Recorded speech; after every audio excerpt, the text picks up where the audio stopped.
की सिद्धार्थ बोधिसत्व जन्माला येत असताना कपिलवस्तू नगरांमध्ये एक सगळ्यात मोठी परंपरा चालत होती आणि ती परंपरा चालत होती तो कुठल्या महिन्यात चालत होती माहित आहे का? आषाढ पौर्णिमेला. त्या आषाढ महिन्यामध्ये काय एक महत्वाचा सण करत होते आणि एक परंपरा सुरू होती. काय होती परंपरा? की आम्ही शेती पेरतोय म्हणजे भात लागवण करायची किंवा भाताची पेरणी करायची आहे. तर पेरणी करत असताना किंवा भात लावणी करत असताना या सगळ्या गोष्टी करत असताना काय करत होती की त्या नगरातले सगळे लोक एकत्र येत होते, उत्साह करत होते. सगळ्यात महत्वाचं आहे बौद्ध धम्मच हा उत्साह प्रिय धर्म आहे. हे नंतर या लोकांनी सगळ्यांनी चोरलं. ज्या धर्मामध्ये समता आहे त्या धर्मामध्ये उत्सव असतात. ज्या धर्मामध्ये समता आहे, मग समता कुठली आहे?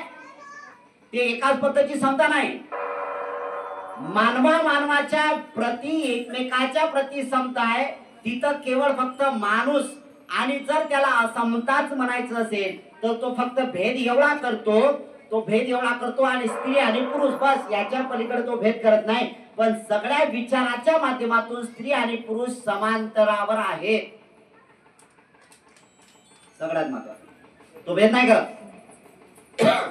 आणि मग हा भेद न करता ही जी सुरुवात केली त्यांनी, तर या सुरुवातीला काय करत होते की राजा हा सगळ्यात महत्वाचा उत्सव प्रिय असल्यामुळे काय करत होते की त्या दिवशी सगळेचे सगळे नगरातले लोक उत्साह साजरा करत असताना पहिल्यांदा नशापान करत होते.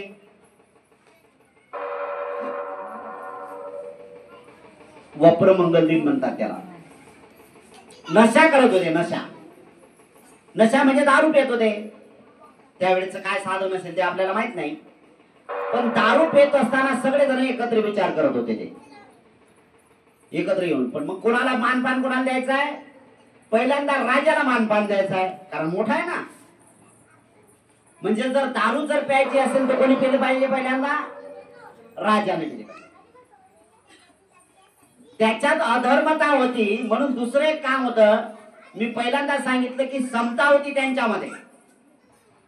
स्त्री आणि पुरुष जरी असले पण समता होती, वैचारिक समता होती. मग काय होती वैचारिक समता? मग जसा राजा जर दारू पित असेल तर राणी सुद्धा दारू पित होती. तुम्ही दारू पिता का? समजा घरचे तुमच्या दारू पिणारे असतील तर नाही. असमानता आहे ना तुमच्या खालीवर, आहे का नाही? का आहे का नाही? त्यावेळेची पद्धत होती ना, समता होती ती. आणि मग जर समजा हा सण उत्सव करायचा असेल मग तुम्ही हा रेफरन्स कुणाला घेणार? तर हा रेफरन्स सिद्धार्थ म्हणजे महामाया ही जाणीवपूर्वक राजाला सांगते की महाराज, मी या दिवशी शुद्ध जीवन यापन करणार आहे. मी व्रत वैकल्याचं जीवन जगणार आहे. मग त्या दिवशी मी कुठल्याच प्रकारचं नशापान करणार नाही. मी आंघोळ करेल अत्तराने, मी सगळ्या गोष्टी करेल, मी दान धर्म करेल, ह्या सगळ्या गोष्टी. आणि म्हणूनच तिनं त्यावेळेस त्यागलं आणि म्हणून शुद्धोदत राजाने त्यागलं. या दोघांनी त्याग केला, शुद्ध जीवन जगण्याची सुरुवात केली आणि म्हणूनच सिद्धार्थ बोधिसत्वाला जन्माला घातलेलं आहे. हे शील पारमितातलं अत्यंत महत्वाचं उदाहरण. एक दुसरी गोष्ट मला समजत नाही अजून, काही लोक दारू पण पित नाहीत, सिगारेट पित नाहीत, तंबाखू खात नाहीत, गुटखा खात नाहीत, सगळ्या विचारातून मुक्त आहेत. पण कधी कधी संतानच वाईट निघते, त्याला काय करा? बरोबर आहे का नाही? माझ्याकडे असे बरेच उदाहरण आहेत. काय न विचारलं बाबा काय तुम्ही काय करा? खाओ भरतीचे आम्ही तर काहीच करत नाही. मग हळूहळू विचारात जवळ गेलं, तुम्ही काय करता? नाही आम्ही फक्त एवढंच काम करतो, बाकी दुसरं तर काही येत नाही. थोडीशीच खात असतो आम्ही, बाकी काही करत नाही. एवढा मोठा परिणाम कसा होईल? हा सगळा परिणाम त्याचा आहे. सगळा जो परिणाम आहे हा सगळा परिणाम त्या व्यसनाचा आहे. आणि व्यसनाचा परिणाम असल्यामुळे कधी कधी काय होते, एक दुसरं उदाहरण म्हणून तुम्हाला सांगतो. दुसरं उदाहरण, विनाकारण काही गोष्टी घडत नाहीत, त्याला कारण असतात म्हणून घडतात. बाळ जन्माला येते ना, तर विनाकारण बाळ जन्माला येत नाही हे तेवढं सत्य असतं, आणि विनाकारण जन्माला आल्यानंतर ते विकृती जन्माला येत नाही हे तेवढं कारण महत्वाचं आहे. मी मागे सुद्धा एकदा सांगितलं, उदाहरण दिलेत मी, बरेच वेळा उदाहरण दिले की असं अकोला जिल्ह्यात एक असं उदाहरण आहे की एका मायला लेकरू झालं ना, मार्बल टाईप झालं, मार्बल टाईप पांढरं मुलग. आणि पांढरं मुलगच झालं नाही तर काय झालं माहित आहे का तुम्हाला? त्याचे नाक, डोळे, कान तसंच गजानन बाज सगळं तसंच. गजानन बाबा आहे ना ते शेगावला, तो मार्बलचा आहे का पाहिला का कोणी? कोण कोण गेलो होतं? आता गेले असाल तर तुम्ही धोळी पडणार आहे. आता गेले मी गेलो होतो बरं, म्हणून तुम्हाला सांगतो. मी स्वतः गेलो, मी काही असं नाहीये, मी प्रॅक्टिकल पाहिलं म्हणून गेलो. मार्बलचा आहे, मार्बलचा. ज्याचे डोळे, कान, नाक जसं तसं त्या पोराला लागलं. पूर्वी त्याच्या हातात चिलीम होती. गजानन बाबाच्या हातात चिलम पाहिलं का नाही? ते चिलम कशाची आहे? चिलम कशाची आहे? वड्याचा तंबाखू, गांजाची आहे पिवळ. आता बंद केलं ते, चांगलं काम झालं, त्याबद्दल नाही. समाजाला ते उद्बोधक करण्यासाठी आवश्यकता नाही आहे, असो टीका नाही आहे, सत्य सांगतो. ते मुलगा आहे का नाही, 8-10 वर्षाचं झालं मुलगा, ते पिढ्या फेके पिढ्या.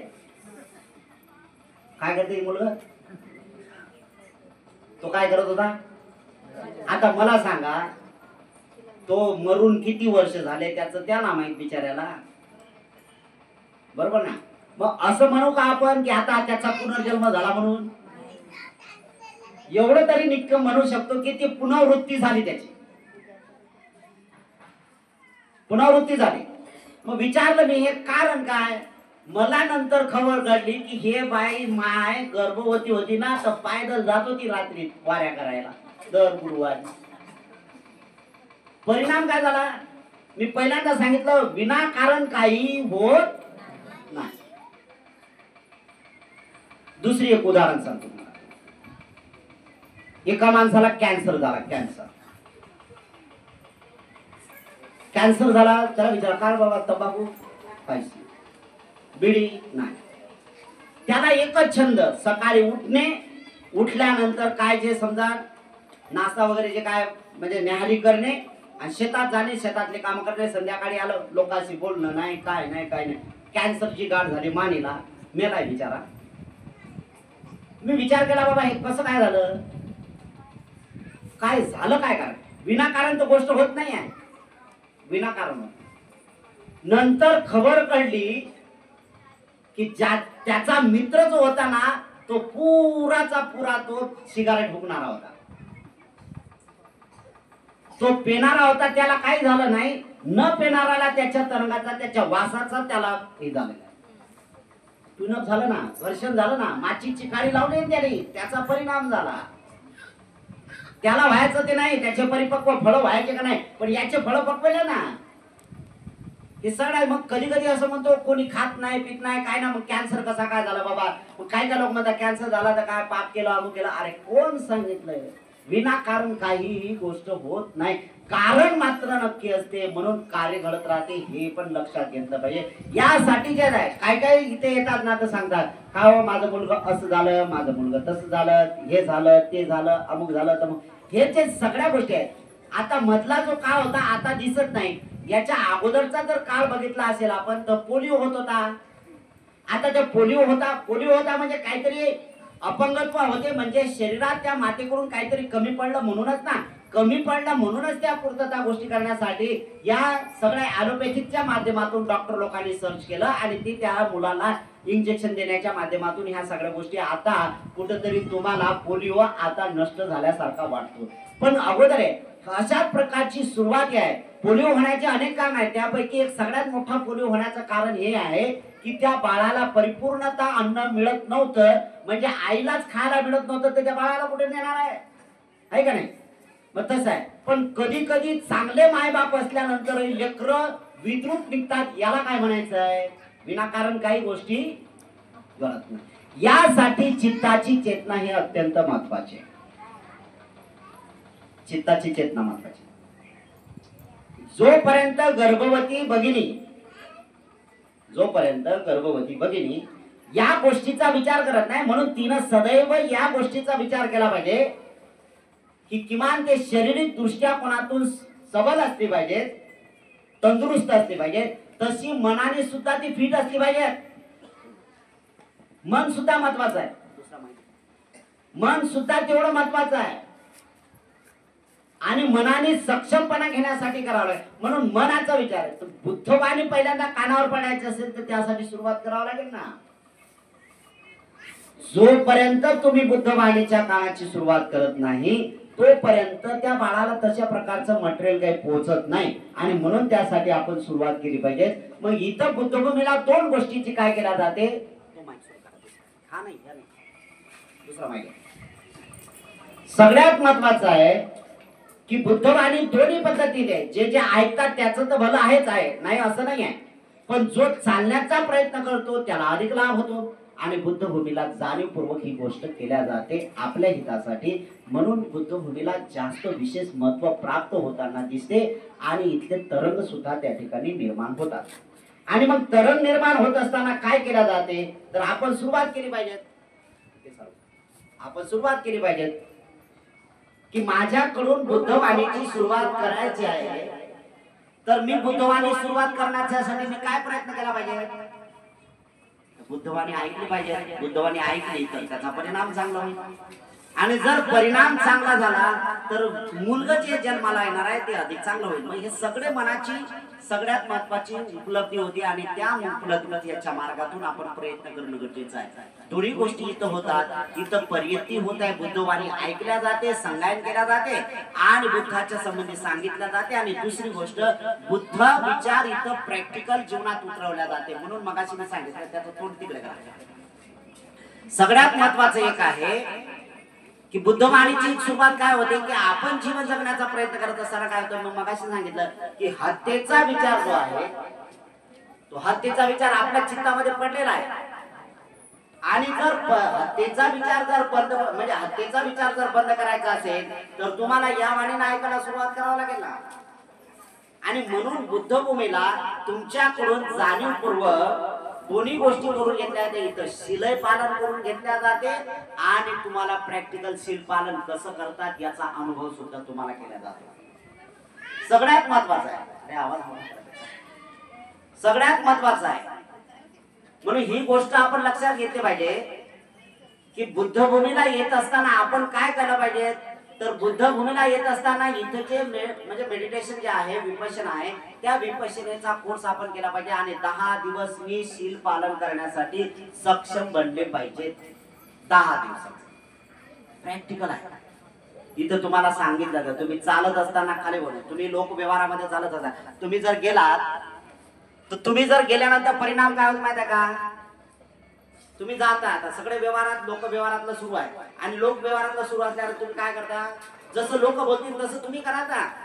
ते बंद झालं पाहिजे. यासाठी बुद्धवाणीचा हा अत्यंत महत्वाचा मार्ग आपल्यासाठी करणं गरजेचं आहे आणि त्यासाठी आपण जे सुरुवात करू ती सुरुवातच अति महत्वाची राहील की बुद्धांनी शिकवलेली जी महत्वाची शिकवण जी आहे ती अंगीकारण्याचं आणि प्रॅक्टिकल करायचं काम. प्रॅक्टिकल काय, प्रॅक्टिकल मी हत्या करणार नाही याचा परिणाम तोच आहे. आणि मग हा जर अनुभव आपण शिकलो तर याचा परिणाम चांगला होईल. शरीरानं, वाणीनं, मनानं शुद्ध राहण्याचा हत्या होणार. शरीर, वाणी आणि मन याने अजिबात कुठल्याच प्रकारची सुरुवात होणार नाही. आणि म्हणून प्रयत्न आपण तेवढा केला पाहिजे. प्रयत्नाची सुरुवात आपण तेवढी केली पाहिजे की माझ्या जीवनाची सुरुवात मी शील समाधी प्रज्ञेच्या मार्गातून केली पाहिजे. शील समाधी प्रज्ञा. मला हत्येचे विचार करता येणार नाही यासाठी मी पहिल्यांदा शरीराला बघण्याचं काम करेन. माझ्या जे तरंग आहेत ना, जेवढे हत्येचे तरंग आहेत तेवढे हत्येचे तरंग मी बाहेर काढण्याचा प्रयत्न केला पाहिजे. तुम्ही तर दररोज असं बोलत आहे, तुम्ही एवढं दररोज बोलत आहे पानातिपाता वेरमणी शिखापदं समादयामि, पानातिपाता वेरमणी शिखापदं समादयामि. परिणाम काय होत आहे परिणाम काही परिणाम नाही. पण जाणीवपूर्वक त्या गोष्टीला मी हत्या करणार नाही, हत्या कशी करायची नाही, तर यासाठी जर असेल तर 10 दिवसांचा वेळ आपल्याला इथं काढावा लागेल आणि बुद्धवाणी श्रवण करावं लागेल. पर्यती पटिपद, पर्यती पटिपद दोन्ही गोष्टी इथं महत्वाच्या आहेत. आणि मग काय होईल याच्यात, तर एक सगळ्यात महत्वाचं आहे की जे जे चालतात, जे जे पंचशीलाचं पालन करण्यासाठी, इथं पंचशीलाचं पालन करणाऱ्या लोक सगळे येतातच.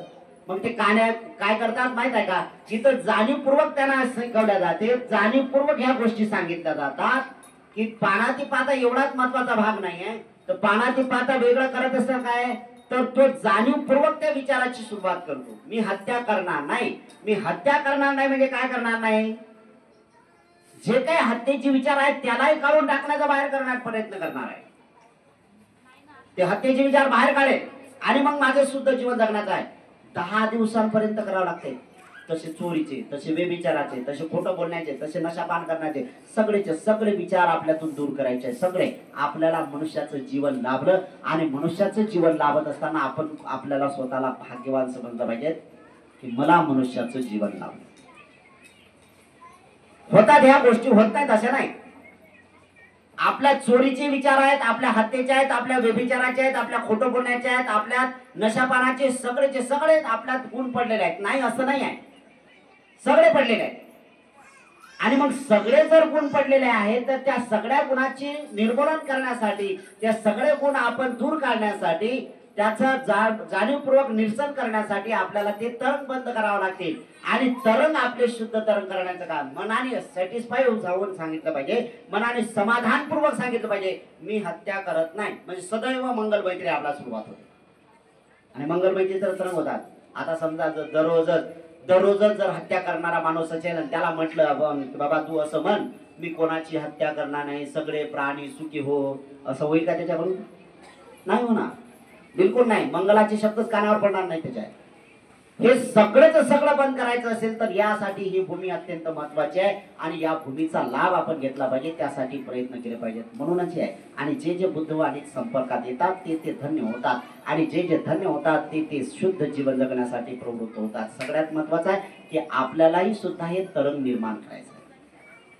मी पुनर्जन्म किंवा ह्या गोष्टीच्या संबंधी मानत नाहीत किंवा ह्या सगळ्या गोष्टी तुम्हाला सांगत नाही, पण जाणीवपूर्वक एक गोष्ट तुम्हाला सांगतो की तुमच्यातले एक असा ढोबळ विचार आहे की सगळेचे सगळे लोक म्हणतात ढोबळ असा विचार आहे की आपल्यातले 4 घटक कधी मरत नाही. आपल्यात किती घटक आहेत? 4 घटक आहेत. कुठले कुठले आहेत माहित आहे तुम्हाला? 4 घटक कुठे आहेत मनुष्याच्या जीवनामध्ये? हे 4 घटक जोपर्यंत एकत्र येत नाही तोपर्यंत जीवन जगता येत नाही आपल्याला. आपण सजीव आहे हेच नाही कळत. हे 4 घटक माणसाला आपल्यात म्हणजे असावं लागतात. कुठले 4 घटक आहेत? पहिला आहे आप, तेज, वायू आणि पृथ्वी. किती घटक आहेत आपल्यात? 4. आप म्हणजे पाणी, तेज म्हणजे उष्णता. तुमच्या शरीरात उष्णता आहे का नाही? आहे ना, अनुभवले ना. वायू, वायू म्हणजे हवा, हवा आहे का नाही शरीरात? जर हवाच नसेल तर जगणार नाही आपण.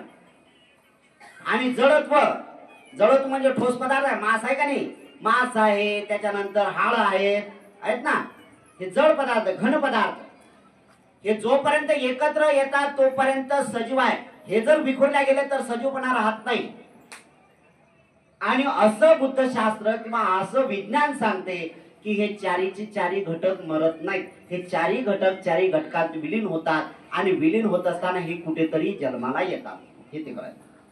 म्हणजे आपण थोडक्यात असा विचार करू, समजा आपण मेलो, तुम्ही राहू द्या माझं, समजा मी मेलो तर 4 घटक कुठे जातील? 4 घटक कुठे जातील? 4 घटक 4 घटकात जातील का नाही? म्हणजे माझ्यातली हवा जी आहे ती हवा, उष्णता आहे ती, पाणी आहे ते, आणि जडत्व ठोस पदार्थ आहे ते मातीत जातील आहे का नाही? माती ठोस आहे का नाही? याचा जातील का नाही?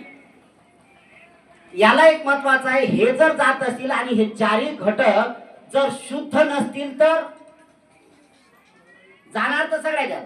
मग 2 प्रकार येतात. कुठले आहेत? एक अशुद्ध आणि एक मग जे जे शुद्ध असतील त्यांचं विघटन विघटन विघटन विघटन होत असताना बारीक बारीक बारीक ते कुठेतरी हवेच्या माध्यमातून, ते कुठे त्या तरंगाच्या माध्यमातून, ते उष्णतेच्या माध्यमातून, ते पाण्याच्या माध्यमातून कुठेतरी एकत्र येतात आणि कुठेतरी जो कोणी जन्म घेणारा असेल, जो कोणी जन्म घेणारा असेल आणि जर समजा तिथं त्याचा गंधर्व जागृत झाला असेल तर हे सगळंच सगळं ट्यूनअप झालं तर त्याचा जन्म कसा होईल?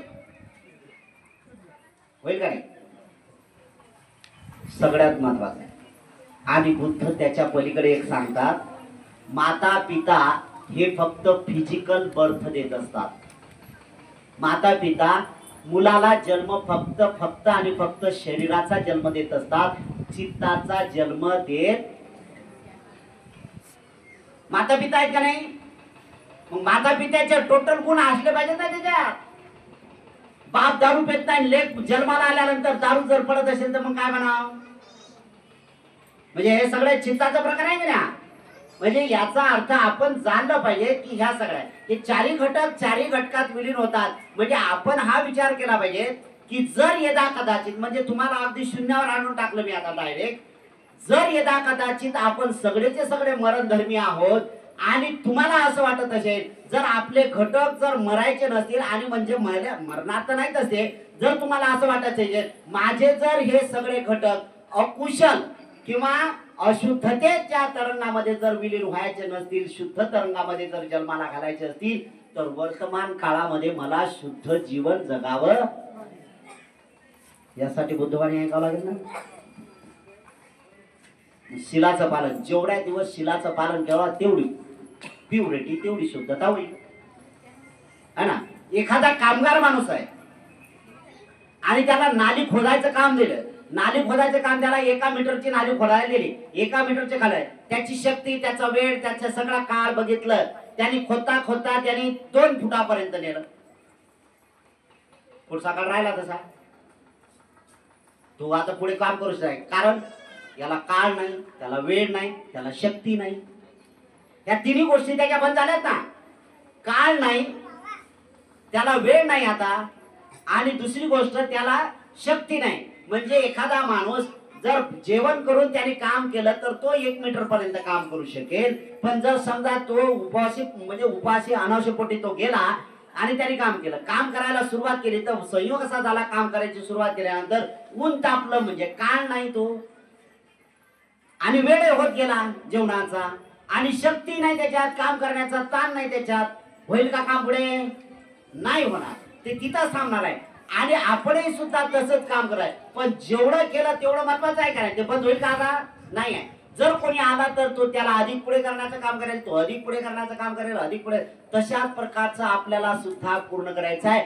जेवढा काळ, वेळ आणि शक्ती आपल्यात आहे तेवढी चांगली विचाराने आपण पूर्ण करणे, म्हणजे जो कोणी पुढचा जन्माला येईल किंवा जो कोणी येईल तर तो त्याला पुढे पुश करेल आणि पूर्णत्वावस्था प्राप्त केली. आणि म्हणूनच आहे की बुद्धाचं जीवन चरित्र वाचलं पाहिजे. म्हणून आपण बुद्धाचं जीवन चरित्र वाचलं पाहिजे. यासाठी बुद्धाचं जीवन चरित्र वाचलं पाहिजे की बुद्ध म्हणतात मी काय याच जन्मात बुद्ध झालो असं नाही आहे. अनेक जाती संसारं दुःखा जाती पुन्हा पुन्हा. अरे अनेक जन्मात मी जन्माला आलो ना, अनेक जन्मात मी जन्माला आलो तर दुःखात आहे दुःखात, दुःखात आहे दुःखात, दुःखात आहे दुःखात. भगवंत म्हणतात माझा 500 वेळा जन्म झाला. किती? 500 वेळा जन्म झाला. आणि मग 500 एवढं म्हणजे 500 याच्यात, आणि विविध प्राण्यांमध्ये माझा जन्म झाला.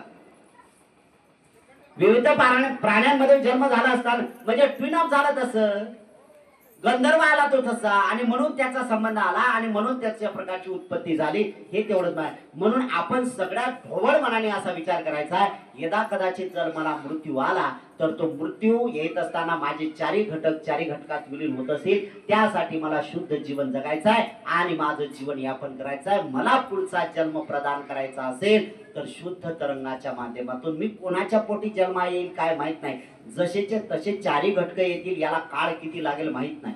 चालण्या लावलेल्या आहेत जन्माच्या, तुम्हाला किती अनेक चालण्या लावल्या.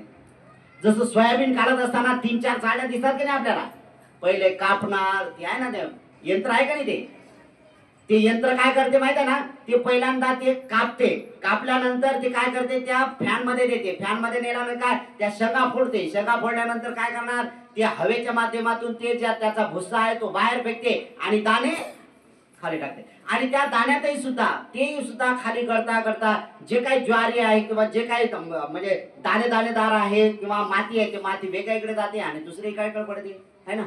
हे आहे का नाही, फिल्टर लावलं ते ना, चालण्या लावलेत ना. तशाच प्रकारचं तेल आहे, तेल खायचं तेल, गोड तेल आहे का नाही आपलं, तर गोड तेल पूर्वी काय करत होते माहिती आहे ना, पूर्वीचे ज्यांचं 90 वर्षाचं 80 वर्षाचं म्हणजे 60 वर्षाच्या वरच्या झालेले असतील त्यांनी सगळ्यांना पाहिलेलं आहे. काय तर पहिले तेल कशाचा काढत होते, घाण्यावर जात होते, घाण्यावर जात होते का नाही. आणि मग घाण्याचं तेल आहे, लाकडी घाण्याचं तेल आहे का नाही, चांगलं होतं का नाही त्यावेळेस, त्यावेळेस ते चांगलं तेल. पण त्याच्यात संशोधन केलं की तेही तेल कुठंतरी घाणेरडं होतं, तेही तेल घाण झालेलं होतं. त्या घाण्याच्या तेलामध्ये कुठंतरी मिक्सिंग होत होतं. काय होतं तर ते घाणे उघड्यावर होते का नाही, मग धूळ येणे, त्याच्यात पडणे, कधी कधी मालकाचं लक्ष राहते नाही राहत, त्याच्या किडे पडणे किंवा काय करणे त्याच्यात होत होतं का नाही, काय नाही, त्या सगळ्या गोष्टी होत्या. मग या लोकांनी काय केलं, तो तेलाचा आता मशिनरी काढल्या, त्या मशिनरी मध्ये 3 तेलाच्या चाळण्या काढल्या. पहिला काय करते, पहिले बारीक, त्याच्यानंतर अधिक बारीक आणि त्याच्यानंतर पूर्ण तेलाचा थर, आणि मग तेलाला दुसरे थर लावले. मग आता आपल्या कॅनीवर जे तेलाचा डबा आणतो किंवा काय आणतो तर त्याच्यावर काय लिहिलेलं असतं माहित आहे का, त्याच्यावर लिहिलं डबल फिल्टर. काय लिहिलं असते, डबल फिल्टर. कसं काय आलं म्हणजे याचा अगोदर पहिलंच फिल्टर झालेलं आहे पण पुन्हा डबल फिल्टर केलं. कसं काय डबल फिल्टर केलं ते, म्हणजे आता त्याच्यात काहीच भेसळ नाही आहे त्याच्यात, आहे का नाही, असं त्याचा अर्थ ना. अशा प्रकारचं मानवाच्या जन्माच्या संबंधी अनेक चालण्या लावलेल्या आणि त्याचं डबल फिल्टर होते, ते बुद्धत्वाच्या मार्गाला जातात, ते बोधिसत्व होतात. आलं लक्षात तुमच्या. बरं, बोधिसत्व बुद्ध जन्माला कोणाच्या पोटी येतात, कोणाच्या पोटी येतात, मानवाच्याच पोटी येतात ना. आणि मग डबल फिल्टरची मशीन आपल्यात बंद करावं लागेल, आपल्यात सगळ्या गोष्टी कराव्या लागतील तर परिणाम चांगला होईल ना. मग हे फिल्टर मशीन कुठले आहे तर फिल्टर मशीन 3 लावावं लागतात, सील, समाधी आणि प्रज्ञा. या सगळ्यात महत्वाच्या गोष्टी आहे. म्हणून बुद्धभूमीला आपण एखादा तरी कोर्स केला पाहिजे. याच्यानंतर काय काळ असेल मी सांगू शकत नाही, कारण भयानक वातावरण होत आहे. बुद्धवाणी जिथून तिथून डॉमिनेट करण्याचं काम केलं जाईल. मला असं वाटतं की जे जे भिक्षूंचे केंद्र राहणार आहेत ते भिक्षूंचे केंद्र फक्त तेवढे शुद्ध राहतील, याच्या व्यतिरिक्त शुद्धता दिसणार नाही. म्हणून आपण बौद्ध लोकांनी, मी जाणीवपूर्वक म्हणतो, आपण बौद्ध लोकांनी आपल्याच केंद्रावरचा अत्यंत शुद्ध विचार ठेवला पाहिजे की जिथं बुद्धवाणी शुद्ध स्वरूपात आहे. आपल्या परिसरातले शुद्ध वातावरण ठेवण्यासाठी आपण वारंवारता बुद्धवाणी आत्मसात केली पाहिजे आणि तशा प्रकारचं जीवन जगलं पाहिजे. केंद्र कसे चांगले शुद्ध होतील यासाठी आपण जर वारंवारता तिथं गेलो आणि शुद्ध स्वरूपाचा बुद्धाचा मार्ग आत्मसात केला म्हणजे पर्यती आणि पटीपद जर आपण खऱ्या अर्थ केलं तर पटीवेधन सुद्धा चांगलं होऊ शकते. हा एक मार्ग आहे. म्हणून बुद्धभूमीवर हे केंद्र निर्माण जे झालं हे प्युरिटी करण्यासाठी, शुद्धता करण्यासाठी मनुष्याचा, आणि त्याचा जन्म कुठला घ्यायचा असेल तो आहे, पण प्युरिटी सुद्धा होणे आणि येणाऱ्या काळामध्ये आपल्याला सुद्धा या शुद्ध जीवनामध्ये जाणे हा आपल्यासाठी अत्यंत महत्त्वाचा विचार असला पाहिजे. त्यासाठी प्रयत्न करणे, म्हणून आपलं जीवन सफल करा. म्हणून मगाशी म्हटलं की तुम्ही तुमचे पैसे खर्च करून आले, तुमच्या भाडं खर्च करून आले, तुमची मजुरी पैसे तुम्ही हे केले, वरून तुम्ही काय दान धर्म करणार ते, म्हणजे एकंदरीत हा सगळा भाग बघितला तर तुम्ही सगळे लॉस होताना दिसता. पण नक्कीच आहे की ते लोक लॉस होतील की ज्यांनी बुद्धवाणी ऐकली नाही आणि आपलं जीवन त्याप्रमाणे जगण्याचा प्रयत्न केला नसेल, तर नक्कीच त्याच्यासाठी लॉस असेल. पण जो आल्यानंतर बुद्धवाणीचं जीवन जगत असताना प्रयत्न करतो आणि आपापले विचार तो नष्ट करण्याचा प्रयत्न करतो आणि शुद्ध जीवन जगण्याचा प्रयत्न करतो, सफलता ही सफलता आहे. आपल्याला अधिक बढोतरी त्याच्यात मिळत आहे आणि आपली अधिकाधिक उत्तरोत्तर आपली प्रगती हो, हे आपल्या प्रती, आपल्या कुटुंबियाच्या प्रती मंगल कामना करतो. आपल्या सगळ्यांच्या प्रती मंगल कामना करतो. आपल्या सगळ्यांचं खूप मंगल हो, खूप कल्याण हो, खूप सुखी हो, सगळ्यांचं खूप भलं हो, भलं हो, भलं.